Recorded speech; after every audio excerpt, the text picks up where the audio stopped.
Google is just a robot, and you have to feed them as much information as possible to let them know that you're trustworthy, you're relevant, you're credible, you're not some like a bait and switch, and they're pretty sophisticated, but they're not that smart. Brandon Leibowitz, digital marketing expert and founder of SEO Optimizers. With his extensive experience in SEO, social media marketing, and Google ads, Brandon's insights can benefit both business owners and curious learners. Google doesn't trust any website, and they don't care what you put on your website, what keywords you put on the website. Google just even says, all right, how do we really know you are who you say you are? If you're not building what are called backlinks, Google's not going to trust you. And the way to do that is by getting other websites to talk about you. And once they get to your website, they're just like, all right, how do I know you really are a legitimate company? How do I trust you? And social media is a great way to build trust up, where they can see some reviews and put some face behind the company. There's ways to game the system, and they don't want people gaming the system. They want people to work for those rankings. But one thing that I really tell people is the Content Capitalist Podcast. Hey guys, welcome to another episode of the Content Capitalist Podcast. Today I've got a guest with me, and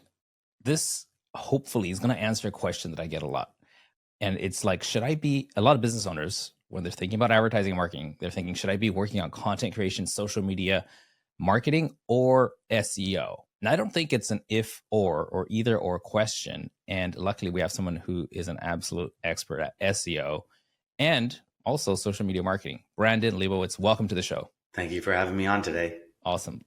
Brandon, I got to get this question off my chest because when your name came up, the first thing that comes to me mind is Annie Leibovitz, the famous photographer. Any relation? Nope, I wish there was, but nope.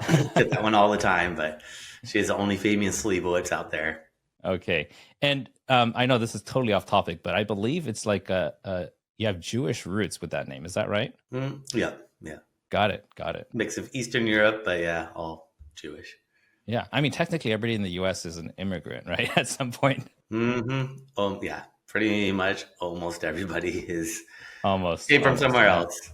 Yeah, there's not too many Native. I mean, there are Native Americans, but there are. But that's a whole nother topic for another podcast. Anyhow, Brandon, I would love it if you could give us a 30,000-foot view for the listeners. What is it you do, and how do you? What kind of people do you help, and how do you help them? Well, I help people get more traffic to their website using SEO, search engine optimization. Do a little bit with Google paid ads, a little bit with social media, but really focus on SEO. Been doing that since 2007. Kind of got lucky that I fell into that early after I graduated from college, got my degree in business marketing. And the first job I got out of school was helping a company out with their digital marketing, which I didn't really know much about it back then in 2007. And they said, don't worry, we don't know much either. We're going to learn with you, taking you to like classes and workshops and seminars, kind of similar to this, where after doing that for a few months, just realized this is the future. Everyone's probably going to have a website in the future, and SEO is just a way to get free traffic, and who doesn't want free traffic? So been doing that ever since, helping out companies working full-time at advertising agencies as a director of SEO, and before work and after work and on my lunch breaks, I'd work on my own company, and eventually built that up to where I was able to quit my job and focus solely on this, and been doing that ever since, helping out mainly small, medium-sized businesses, just trying to get them more visibility, more exposure, and get them in front of their audience when they're actively looking for their product or services. I think that's really interesting. With SEO, you get in front of them when they're actively looking. And with social media marketing, it's not exactly the same unless you're actually paying for ads. So that's a key difference I want to explore a little bit later. Is there any potentially recognizable brands or companies you work with that you're allowed to share? I've worked with not lots of, but Fortune 100 companies like General Electric and some other ones. And I don't know if I can say all the names because this is one. I think General Electric already, everybody recognizes that, especially if you're in the US. That's a good start. Yeah, they have a huge presence, and they have just tons of different spins off of products that they're pushing, and they're a huge one. Okay. Now, just so I understand this a little bit better, I'm going to act like a Labrador who knows nothing about SEO. And to be honest, I've never hired an SEO guy. I've never read a single book on SEO. The amount that I know about SEO is only what pertains to like social media, like things, how to get ranked in YouTube, LinkedIn, and things like that. And sometimes you get search engines feeding into that. So walk me through why it's important to invest in SEO. Like as a business owner, how is the page the conversion point? Is it a lead acquisition point? Is it branding? Kind of walk me through that, because those are genuine questions I have right now. Yeah, no, SEO is great for just getting in front of people when they're searching. So SEO is search engine optimization, which means optimizing your websites for search engines, which Google's a search engine, but it could also be, like you were saying, LinkedIn. You could search on there. Amazon, you could search on Amazon, Yelp, TripAdvisor, anywhere where there's a search engine. There's ways to optimize that listing, your website, or wherever it's on that platform, YouTube, to just make sure that you show up when people are searching for your keywords. And SEO, I mean, it's okay for brand, like if someone's searching for your brand, but you're always going to rank for your brand name. So with SEO, we want to try to get you up for non-brand keywords, keywords that don't have your company name in them. Because if someone's searching for your company name, they already know who you are. I mean, you want to make sure that you show up for that name. I've had clients where their company name is the same as another company's name that's really big and popular. And it's like, all right, now it's branding. We got to make sure that you show up along with this other big company, but we have to make sure that you show up as well. But usually it's the non-brand keywords, that lead gen, trying to show up for keywords that are related to your product or service when people are searching, whether on whatever platform they're on. Yeah. But then when they do end up on your site, right? Like, if I go to General Electric or any company, like, are they looking for a purchase? Are they looking for a lead capture? Like, in general, what's the go-to purpose for SEO? Like, if I'm investing in another company or a service, I want to know, how do I make my money back? Yep. So SEO really is just to get traffic to your website, which over the years, I realized is not really a means to an end. People don't care about traffic. They care about conversions. So that's where I also work with businesses or websites to make sure that once we get people to your website, how do we get them to convert? Because half the battle is just getting them to find you through Google or whatever platform you're on. And once they get to your website, it's called conversion rate optimization. How do we optimize that website to convert those visitors into calling you or emailing you, or if it's e-commerce, buying that product? And that's where we just have to really look at the website, make sure, I mean, there's so many variables that go into it, but making sure it loads quickly, making sure it's easy to navigate through, especially on mobile, because mobile could kind of get cluttered. But big thing is, whatever you see on a screen is called above the fold. Most people don't really scroll down on a website, which just seems a little weird, but whatever people see on the screen on mobile or desktop or tablet, whatever platform you're on, you got to make sure that you have all your printed information up there, meaning like a value proposition, like what's in it for me? What am I going to get from using your product or service? Maybe have a couple bullet points about the benefits of your product or service. Maybe put a YouTube video up there, because people's attention spans are so short nowadays that they don't want to read a bunch of text. And just try to make it so it's easy to skim through, navigate through, and understand what that page is about. Don't just have like a giant hero image which takes up the entire screen, which I still see to this day all too often, where it doesn't really convey what your website's about. Maybe it's a picture of a bunch of people smiling and you're selling car parts. From iStock, no doubt. Yeah. So just making sure that you try to take a step back. Think if you're looking for your product or service and you land on this website, is it easy to navigate through? I mean, we kind of get blinded from looking at our website so often, but asking friends or family or other people that really don't look at your website and seeing how they navigate through, because you want to get those conversions. That's really the ultimate goal, is getting conversions, getting leads. Yeah. I mean, I think that's what every business wants, right? That's what the game is about.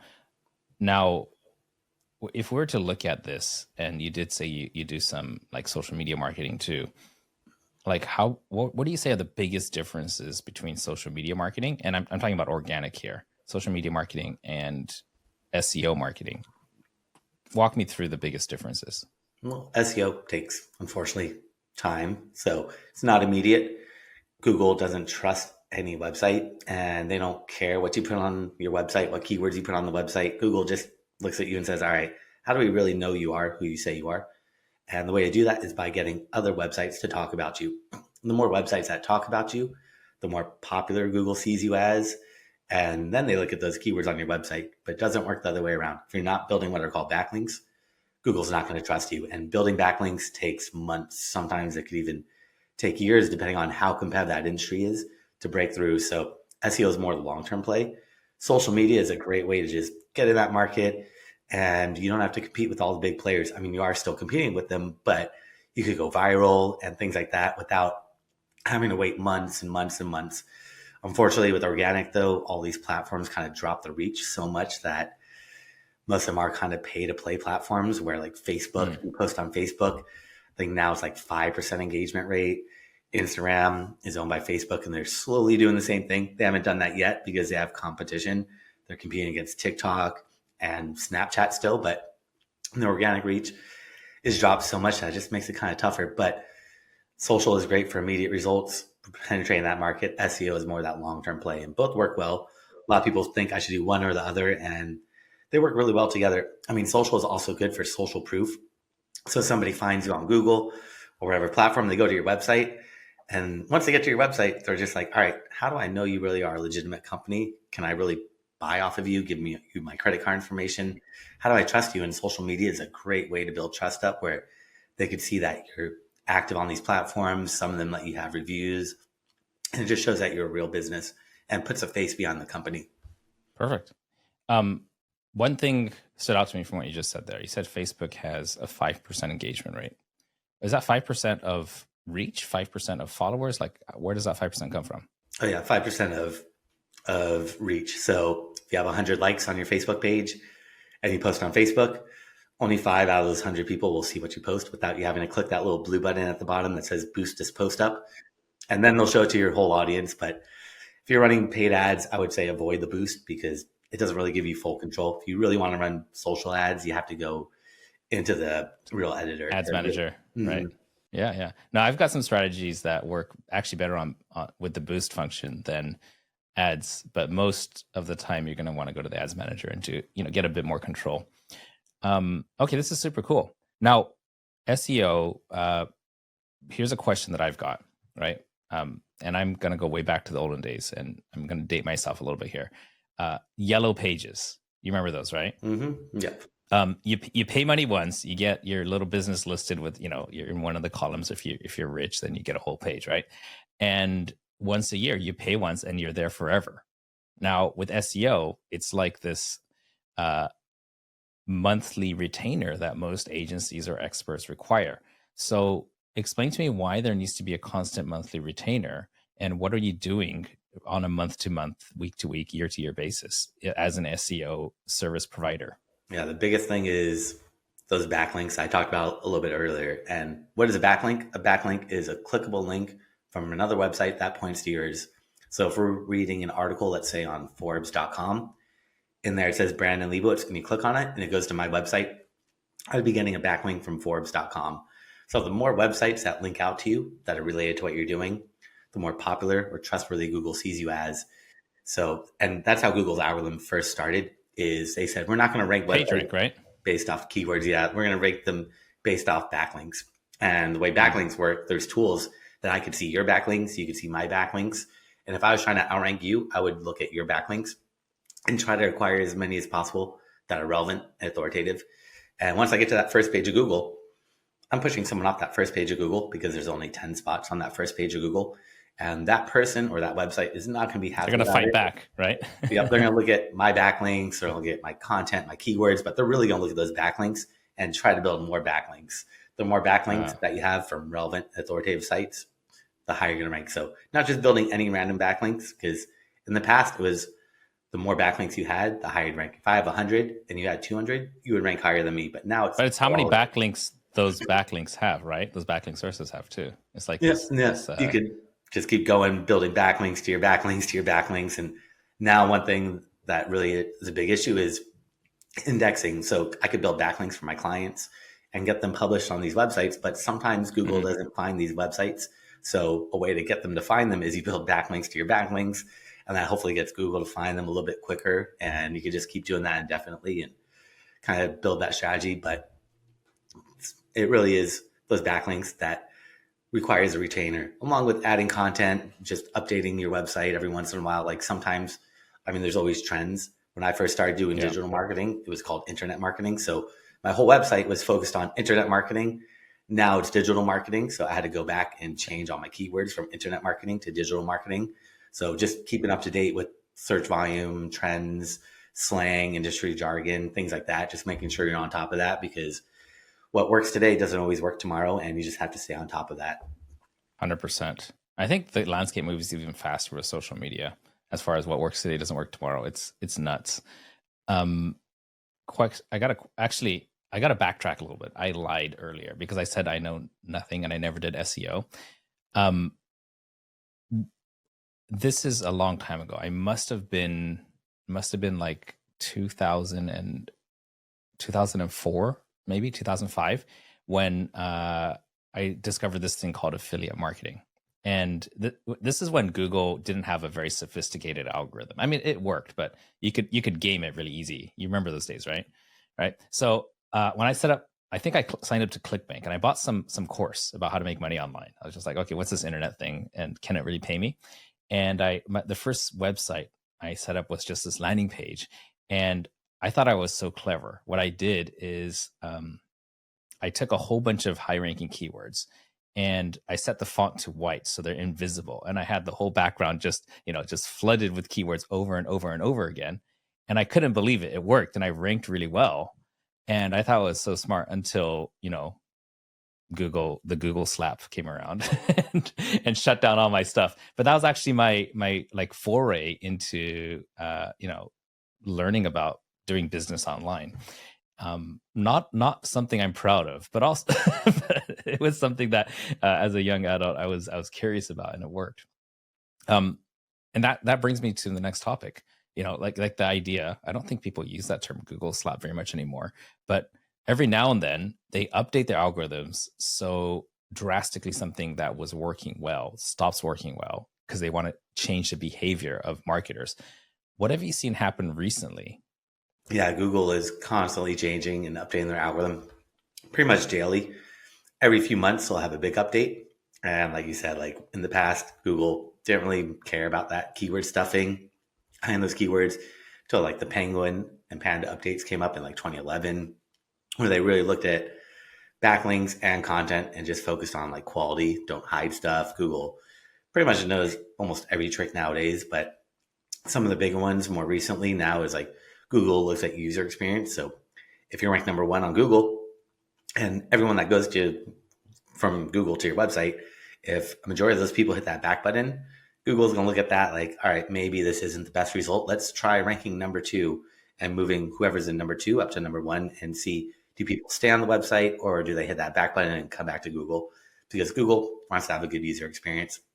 They want you to find what they're looking for the first time without having to go and do multiple searches or go to multiple websites. But one big one is that AI thing that came out last year is Google in the past said, we don't want content that's written by AI. We want humans to write it. But now AI has gone so good that Google can't differentiate what's human or AI. Even the checkers like ChatGPT had a tool that would tell you if content is written by AI or not.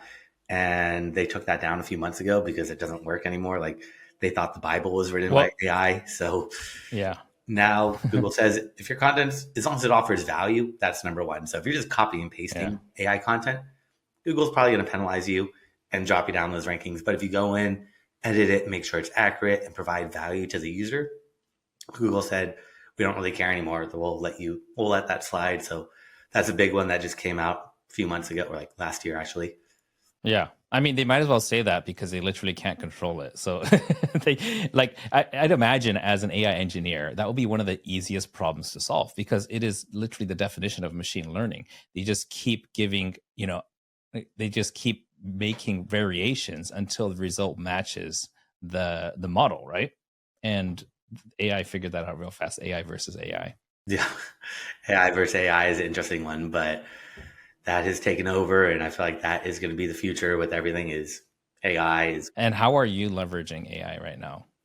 Just helping out with content creation. So not using it to create content, but using it to help come up with topics for content for like blog posts, and then using it to help come up with outlines for those blog posts, but not having it write it because writing it, I mean, it's great, but it's not there yet. So still need someone to manually edit it and review it. So I'd rather just give it to my writers and have them write that content. But unfortunately, half my writers are using AI and then trying to charge me for it. So I had to fire a lot of them. And now I'm just trying to find good people that are trustworthy and credible. And it's kind of tough now because I can't even differentiate what's written by AI or not. So it's a little tricky, but also trying to figure out, is Google going to incorporate AI into the search results, which they are slowly doing. Bing owns. What do you mean by that? So ChatGPT is created by Bing. So when you search on Bing, Bing has ChatGPT in the search results. Google saw that and they're like, wait, hold on. We don't want people just jumping to Bing because they have ChatGPT incorporated in the search results. Oh, you're saying that it generates an answer for the question they have versus sending them just to websites. Is that what you mean by that? Mm-hmm. Yep. So Google has Google Bard, which is their AI version of Google or of AI. And it's not there yet, but it's like being released in beta. So some people, when they're searching on Google, they'll see the AI search results at the top, then the sponsored ads, then the organic pushed way down there, but it doesn't always work. Like for e-commerce, you can't really buy off AI. Like it just gives you information. So it's more informational, not transactional yet, but I'm sure that's going to change pretty quickly. But we'll have to see what happens if Google sticks with its AI in the search results because they're testing it out, or maybe just leave Google as is and just have the AI as a whole separate thing. But it's kind of like the wild, wild west right now. We'll have to see what happens. It is the Wild West. Here's my theory. I'm going to make a prediction, okay? And you tell me if you agree or if you think I'm wildly off. I believe that the two are going to merge very well, but most likely search is going to be, instead of GPT and AI being in the search results, there's going to be some sponsored results inside of ChatGPT answers or ChatGPT-like results. So for example, if I search plumber near me, then that's literally just going to give me all the plumbers near me because I have a problem, right? So that's the best result for me. But if I say, how do I fix, you can say my computer is broken, how do I fix it? It's going to give me an intelligent answer and then also give sponsored results below. So I'm going to say, hey, this is what you should probably do. But if you need an expert, try A, B, C, and D. And there's going to be, a little sponsorship mark next to people who are sponsored, and then, like actual ranking results. I think that that's what search is going to be: AI first and like websites second. Do you see that as a potential? Mm-hmm. No, definitely. Because right now they don't want to monetize it because they want to get that data. The more people that use it, the more accurate it's going to become.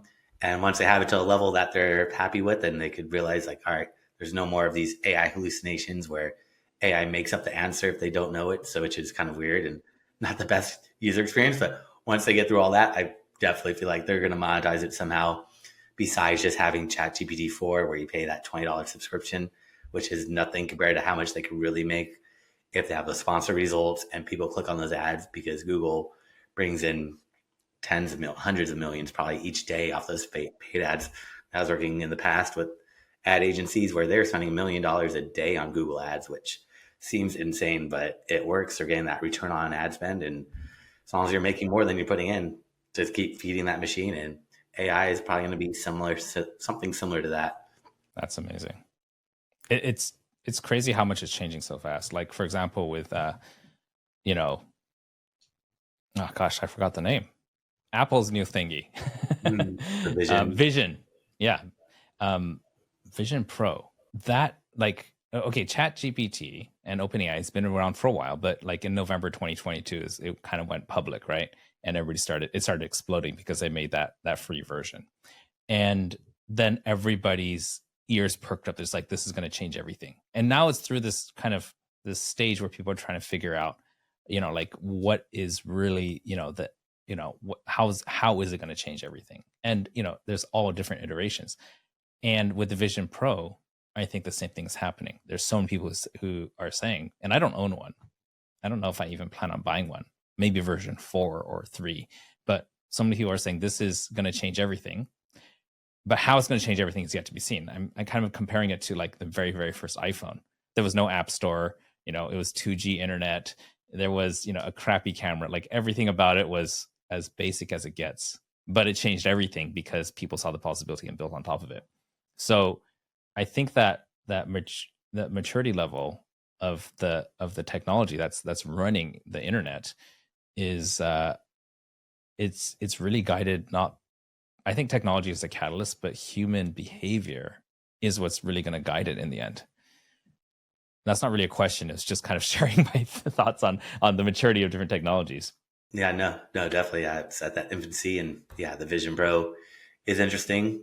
And yeah, like you said, it's like version one. It's great. It does a lot of stuff that the iPhone does or your desktop computer does. But once people tap into like that augmented reality, it's going to be a game changer, and it's going to change everything. And we're going to have to see just how people adapt to it if people want to use it, which I've tried it out and it is pretty cool. It's pretty interesting to use it, how it changes the whole room and makes everything much, much different. It looks really realistic and vivid and stuff like that. But it's very expensive and has a huge barrier to entry. But once it lowers the price, I feel like a lot more people are going to jump on that. We're going to just have to see. I remember when everybody was shocked that the iPhone cost $500. That was shocking because phones back then were between 50 and 100, right? Mm-hmm. And the BlackBerry, like the King, I think that was like $299 or something, Mm-hmm. So, I think Apple just likes to set new standards. But this is the first time I feel like the phone could get replaced. Like the first time, like if you had something the size of Ray-Ban sunglasses and you pop them on and you have, everything that your phone could have and more, then that's potentially could replace the phone. Let's get back to talking about SEO. We're geeking out here. What are some of the biggest misconceptions that potential clients have when thinking about hiring you for SEO? A lot of them think that it's just instantaneous. Unfortunately, it takes time. Like turning on an ad, right? Mm-hmm, yep. I'm like, if you want those instantaneous results, let's run some paid ads. SEO is more the long term. And also, a lot of them don't realize the importance of backlinks or never heard of backlinks. And still to this day, I'd say like 80% of the people I talk to don't know what backlinks are or never heard of them. And I tell them like backlinks are one of the most important things for SEO. Changes all the time, but backlinks still to this day are such a big part of their algorithm that if you're not building backlinks, you're not really going to get Google to trust you. Or if you're building the wrong type of backlinks, that's also going to negatively impact you. So you have to build the right type of backlinks. And to Google, a good backlink is a site that's related to what you're doing and also authoritative. Those are like the two main things when you're building backlinks, is not just going after any random site, but going after targeted sites that are related to what you're doing and have some authority already built up to them. Is there a world in the future you can foresee where backlinks will become obsolete? I mean, Google said that they don't value backlinks as much as they used to, but I've never really seen a website rank without backlinks. So I feel like for SEO purposes, for Google search, they need those backlinks because it's like other websites are essentially like voting for you, saying we trust you, versus like what you were saying in the past, just keyword stuffing, throwing a bunch of keywords in there and putting in font size 0.001 in white text and blended it in.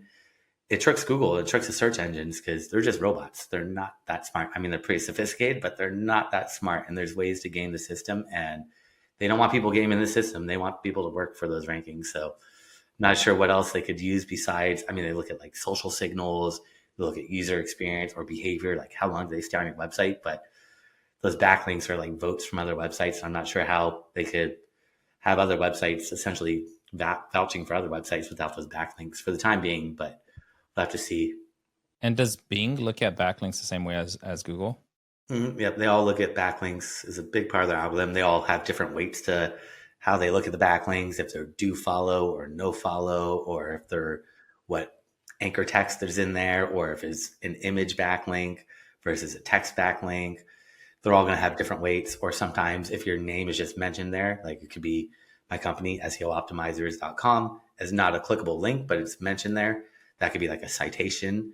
So looking at all those, because there's lots of platforms like Wikipedia was a great way to get backlinks. And a lot of people still go for Wikipedia backlinks, but Wikipedia got spammed so much that all their backlinks are called what's no follow, where they put this tag saying, don't count this as a backlink, but Google still sees your name in there. So it still counts as a citation. So trying to figure out like what's the weight of a citation versus a clickable link versus a do follow and no follow.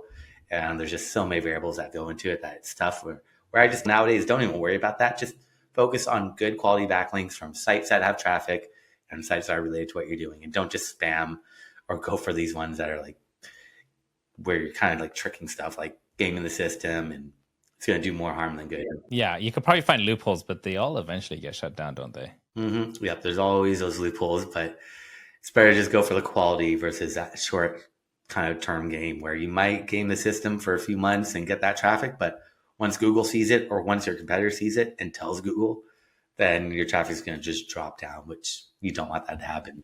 Yeah, that makes sense. This reminds me of have you ever watched Black Mirror, that show on Netflix? Mm-hmm. Yeah. It's a Do you great remember show. that one episode? I can't remember the name, but it's the story of this woman who wants to get her social ranking high enough to be able to move into this fancy, like upper class neighborhood. Do you remember that one? Mhm, And yeah. every interaction she has with anybody, they rank each other. Like that was a 1-star, a 2-star, a 10-star, or whatever, right? Mhm. I think that's literally just a skit on how the Google algorithm works, isn't it? Like the more people that vote for you, the higher your status is, and then you get to go, dress in fancy clothes and go to parties Mhm. and get great rates on everything. Yep. And once Google trusts you, they just kind of keep you up there. Like those big brands, it's tough for them to get penalized. I mean, some of them have been penalized in the past, like JCPenney started throwing a bunch of keywords in there, and Google actually penalized them, but they get out of these penalties really they try to abuse Google, those guys? Pretty much everyone does. For they try to find little loopholes or ways to game the system, but Google will catch you. But for these big brands, they kind of give them preferential access. We're like, all right, we'll let you fix this. Whereas if like one of us got penalized from Google, getting out of these penalties is very, very tough. It's doable, but it is really, really tough and takes months, if not years, to get out of these penalties because Google just looks at you like, you messed with us, we're going to mess with you, and we're not going to give you these rankings because we want you to spend that money on paid ads because that's really how Google makes all their money, and they're happy to penalize a website and get you to spend more money on Google ads. That's nuts. So tell me about when it comes to SEO and the type of businesses you serve, which ones are going to see the most advantage from SEO? We've got, we got services, you got e-commerce, you got, we got everything, but like which ones it doesn't make the most business sense for?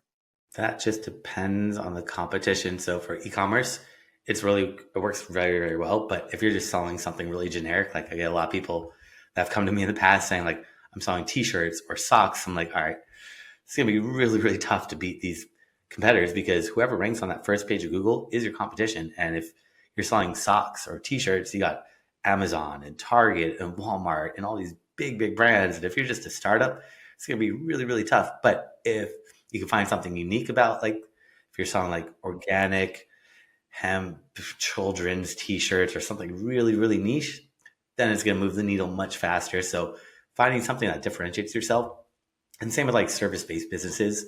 Like if you're a local business and let's say you're a plumber in Los Angeles, it's hyper competitive. It's going to be pretty tough to rank for that keyword. Eventually we could get you up there, but if we could find a city that's smaller in your area, we focus on that smaller city and then build you up to the bigger ones. But it all comes down to the competition. The more competitive these keywords are, the more time it's going to take. And if you're just a brand new company, brand new website, it's going to take time. But if you've been around for a while and have some trust built up with Google, then it'll move much quicker. But those are one things I really tell people is try to niche down, not just go so broad and generic because we all want those big keywords that bring in a bunch of traffic, but in reality, how long is it going to take? Is it feasible? And let's say you rank for the word t-shirts and you're just selling like women's t-shirts. Half the people that come to your website are going to hit that back button and say, I wasn't looking for a men's t-shirt. So finding more long tail, more niche keywords, that's going to be the better long-term strategy. But those two are the more popular companies I work for is local businesses and e-commerce. Local business and e-commerce. Got it. Good to know. Did that thing ever get shut down where shops started naming their businesses, like barber near me, nail salon near me, pizza near me? Like, I remember that was a big thing. Did Google, are they allowing that still? So that's called an exact match domain. And a lot of people will buy exact match domains. And it worked really well in the past. I still see it working a little bit to this day. It doesn't have that same effect. Like if you're a plumber in Los Angeles, buying like plumberlosangeles.com, it still has some value, but not as much. Like it's really dropped down. So in the past, if you bought that, you're pretty much guaranteed to rank for that keyword. Now Google's like, we'll give you a little bit of help push on that keyword, but still you got to show us other signals, the content, the backlinks, and all the other stuff that goes into their algorithm. Got it. I'm going to ask a question that's got to do with my business, and maybe you can give me some advice around this. Okay. So I got another business, manufacturing and design. And it's a high-end product. We sell it for $11,000. It's called GoBox Studio. And if you go to goboxstudio.com, you can see it's, what it is. It's an all-in-one professional video studio setup. You got lights, wireless microphones, multiple cameras, mixing, and it's all that. And you can take a carry-on. So it's a unique product. And for the right person, $11,000 doesn't feel like a lot. But for most people, it's going to be like, okay, cool, neat gadget, but maybe later, or I'll go try and build it myself. Now, for high-end e-commerce product, that up until now, most of the sales have been through people making an appointment and me, walking them through and answering their questions. Do you see a place for a high-end product like that with SEO, or should that be a different strategy? It could work for SEO if people are searching for it, but people aren't just. But nobody's searching for it because that category never existed. Like for example, I took out a patent on it because it was so novel. Mm-hmm. So people are not searching for like portable, professional video studio. But what would I be like? How would I get people who are searching for like, I don't know, at some place along the journey to come to the conclusion that this is what they need? Yeah, that one's a little tough. If people aren't searching for it, then you have to drive that awareness. And a good way is by getting on other blogs. So reaching out to other blogs that are authoritative in that industry and trying to see if they could write a blog post about you and letting people know about this product. Social media is going to be a great one, which you're probably tapping into social. But yeah, running paid ads or doing SEO, it's going to bring you the wrong traffic. If nobody's searching for it and you're trying to rank for a keyword that's similar to that product or service, but it's not the same, you get a lot of people that are going to go and say, no, this is not what I was looking for. So it's really about driving that awareness and building that name up. And great way is like that product placement in blogs, giving it to big authoritative sites and seeing if they can write about it, getting influencers to write about it on their website and share it on social and on YouTube and things like that would be a better way to do it. But for SEO, it's a little tricky because you don't want to rank for that keyword. I mean, Google will see that if you're ranking for that keyword, and a lot of people come to your website or just hitting that back button. Is that not a good user experience? They're not finding the product that they were looking for. So it's a little tricky with that stuff, which I get people all the time that have a new invention, a new product that's not out there. And I'm just like, unfortunately, SEO is not going to be the best play for what you're doing. Eventually, if we can get people searching for that product related keywords, then it'll be great. But right now it's not going to have that same momentum that we'd want. Okay. Thank you. That actually gives me a lot of clarity, because that was all in the back of my mind. Should I be thinking about SEO with this product? Another question I have is when it comes to ranking in Google, you're probably seeing around you, there's a whole landscape of landing page builders, whether it's, ClickFunnels, Go High Level, Kajabi, whatever, you name it, right? And all these marketers love these things because it fits right in and dovetails with the rest of their marketing system. Does platform really matter for SEO ranking?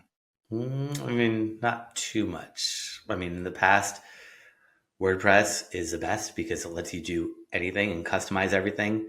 So you're not locked into like Shopify or Wix or Squarespace where they kind of limit what you could do. Now they're much better. Like Shopify is really good for e-commerce. Wix and Squarespace are like a step down below where they've done a lot more where now you can actually make like changes, like technical stuff, like canonical tags and things like that they didn't have in the past that are pretty important for SEO.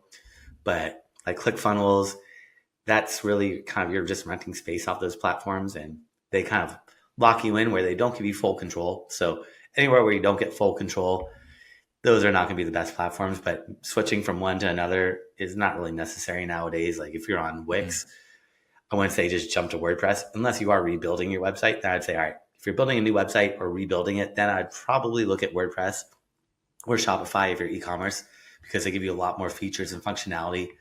But it's all about just knowing what features you're able to do. Like I have real estate clients that have this, I forgot what the platform is called, but it's probably one of the worst platforms because you can't make any changes. You can't do any like title tags or meta descriptions. Even creating a new page, you have to reach out to them and ask them if you could create a new page, and then they give you approval to do it. That's crazy. Such a bad platform, and they charge so much. And I'm telling one of my clients, like, you need to leave this platform because this is not good for SEO. It's good to make your website look aesthetically nice and pleasing, but WordPress and all these platforms, if you have a good web developer, they could make those changes and make your website emulate those sites.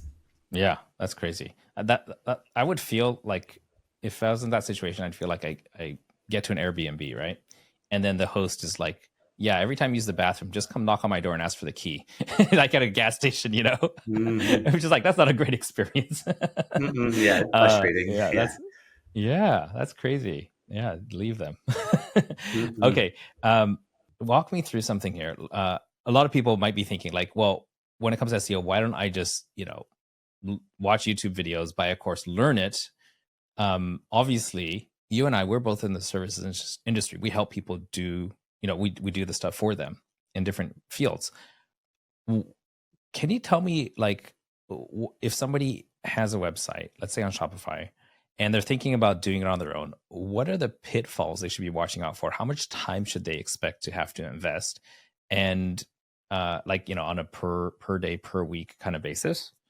And what's some of the main reasons you think that they might fail at this? Yeah, I mean, a lot of people that do it themselves kind of comes back to what I've always been saying, these backlinks. A lot of people will go in and optimize and put keywords in their title tag, the meta description. They'll add header tags. They'll have their sitemap that they submit to Google. But a lot of people don't realize the importance of backlinks and think that just putting keywords on your website is good enough, which it's a great starting point. Like 1999, right? Yeah. And I always tell people SEO is like a puzzle. There's a lot of pieces to this puzzle. Some are bigger than others, like content. Backlinks are two really big pieces, but there's so many other little pieces that you have to make sure you put in place to get Google to really trust you and rank you for those keywords. And it's doable, but I always tell people it's like me, like I might have an issue with my car, like my engine might break, and I could go on YouTube and try to figure it out. And eventually I might figure it out. It's going to take me a while, but I could probably do it myself. But do I want to spend all that time and effort trying to learn something versus just paying someone that's a subject matter expert, let them handle it, and let me focus on my core capabilities, which is running my company or focus on manufacturing or providing a good service to my clients. Got it. And have you seen people go the DIY route and then fail and come back to you and say, you know what, this is too much. Can you just take it for me? Has that happened? Yeah, all the time, because I teach classes. All the time. I like it. Unfortunately, not all the time, but I do teach a lot of classes, and I've taught a lot of classes over the years. So a lot of people will come take my class and do it. And then a few years later, just be like, all right, this is too much. I thought I could do it, but it's just taking up too much time, because it does become like a full-time job, because you have to maintain those rankings. And that requires you building more backlinks, whether it's writing articles or blogs or doing press releases or being on podcasts or joining Chamber of Commerce or joining local directories or whatever it may be to build backlinks, that strategy that you're going after. But that requires a lot of time, a lot of effort, and there's no way to simplify that part of the algorithm yet. That must be such sweet satisfaction. You give someone enough value, enough information so they can do it on their own, and they come back and say, please, can you do it for me? Like as I do something similar, and it's so satisfying. And sometimes it takes forever. Sometimes it doesn't happen. But when it does, it's just like, yes, I'm doing something right. But yeah, it's nice to see that. Well, also if they succeed and they're like, oh, I got some momentum. But then after a while, they're like, all right, how do I sustain this momentum? Like I ranked for this keyword, which a lot of people take my classes. They're like, all right, I got some rankings, but it's not where I want to be. Like maybe I used to be on page 10. Now I'm on page 3, but how do I get to that top? And that's where it becomes hyper competitive, and everyone's doing SEO, and just doing the basic strategies is good to get you to like page 2 or maybe the bottom of page 1. But to get to the top, you really have to know the ins and outs of all these really technical issues like schema, or just having like a lot of people don't even put like a contact us page. I'm like, you have to put that there, or privacy policy or terms of service, or making sure your footer, your copyright is updated, because right now it's 2024, but it's February 2024, and still some of my clients have 2023 at the bottom of their website, or some of them have like 2020. I'm like, update this, because Google reads all that. And if they see that, they might think that you went out of business that year, because Google is just a robot, and you have to feed them as much information as possible to let them know that you're trustworthy, you're relevant, you're still in business, you're credible, you're not some fly-by-night company that's going to do like a bait and switch and rank for some keywords. And all of a sudden, once you rank for these keywords, switch over to selling like some pharmaceutical drugs and things like that, which happens all the time. We don't see it because Google's good at finding that, but it does happen way too often. Yeah, got it. You mentioned earlier that about building backlinks with reputable sites. You mentioned Forbes, you mentioned a couple other sources. Now, do you have like unique special connections with these authoritative sites that, like, if you submit something, then you got your inside guy who's going to help you get it published? Or like, and is that part of what you offer as a service?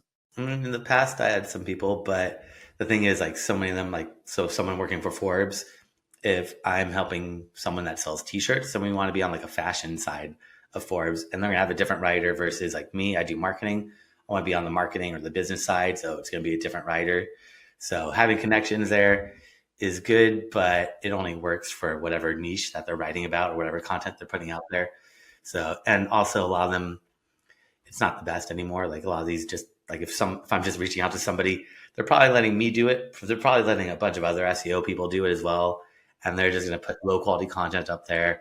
And eventually Forbes is going to revoke their authorship or their editorial status, and it's just going to drop down. So a lot of what I do is just that cold outreach, just building relationships that I usually don't, or I don't have. Or sometimes, like if someone comes to me that's a fashion related company business, I might have some apparel companies. They're not going to be the big ones, but I have some connections at those blogs where I could reach out to them and submit some content, and they'll give me a little bit more preferential treatment since they've worked with me in the past. They know I'm putting out good quality content, not just putting out some like low quality content that doesn't read or doesn't make sense, or it's just a bunch of gibberish. Okay, so I'm putting myself in the place of the listener here. Most of my clients are going to be they're going to be selling courses. They're going to be coaching people, and they're going to have like some kind of community where it's mostly going to be like business centric. These are people who help other people grow their businesses. What publications or sources should they be thinking about getting published on? That one would also depend on what type of coach they are, like what type of business, because you want to have some relevancy. Let me just paint a picture here for you. So someone in the US, he is going to be married, and he's going to be, let's just say, a relationship coach. So him and his wife, they've got a podcast, they've got a blog, they've got a YouTube channel, and they've got a community, and they target entrepreneurs, helping them with relationships and marriages and their marriage situation, and really just navigating that whole space. Is that enough info? Yeah, then I would go after anything related to entrepreneurship and relationships. I'd go after anything related to business, because it doesn't have to be exactly what they're doing. That's the sites that you go after, as long as it's somewhat related. So entrepreneurship could be so many things, that as long as it's related to business. And then relationships, like marriage, stuff like that, I just go for more general kind of just relationship, or even like health could be related to marriage, things like that. So even like psychological health, things like that. But websites off the top of my head, I have to search around and see which ones rank on Google. So I would go into Google and type in like relationship blog or marriage blogs and see who's on the first couple pages of Google. Because if they're on that first, especially if they're on that first page of Google, they definitely have some SEO value.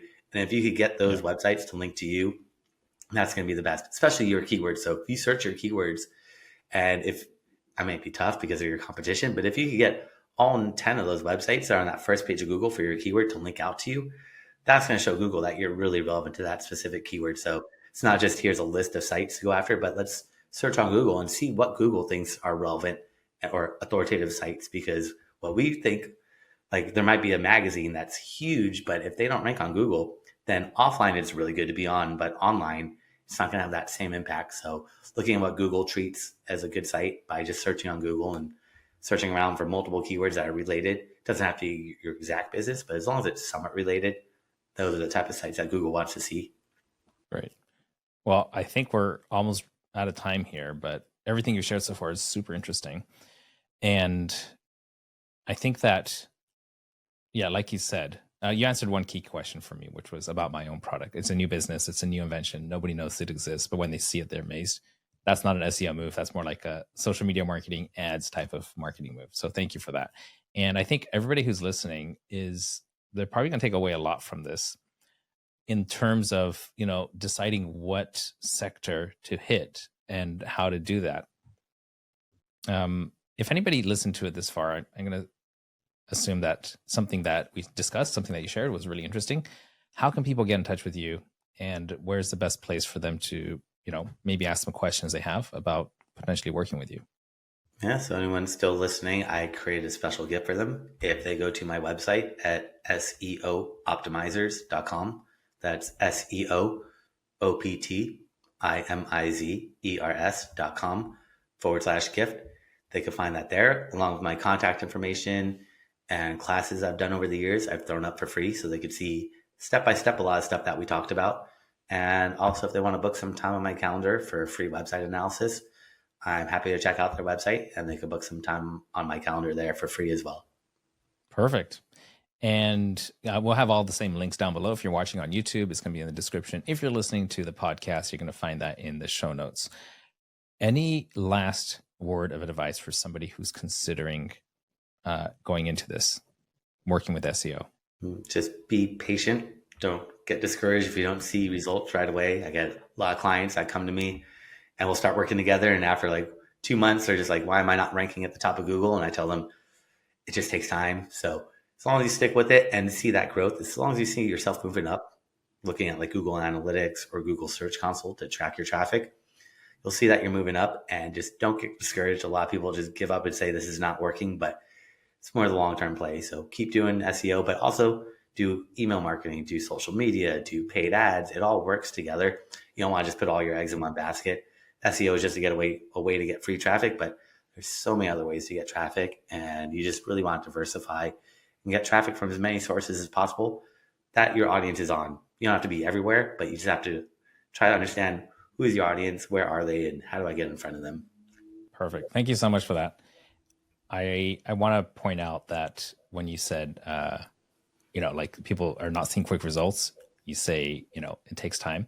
And here's where it's so important to build trust as a service provider, because if someone keeps saying it takes time, then you better trust that person a whole lot that you're going to keep paying them money until the result comes. So I think that if you're on all the platforms, you're building trust as well, so that your agency clients are going to trust you and go with you through the process. And I think that that's my takeaway from this. I want to thank you so much for sharing that. Guys, I hope you enjoyed the pod, and please do check out the links, check out everything down below. And other than that, I will see you next week.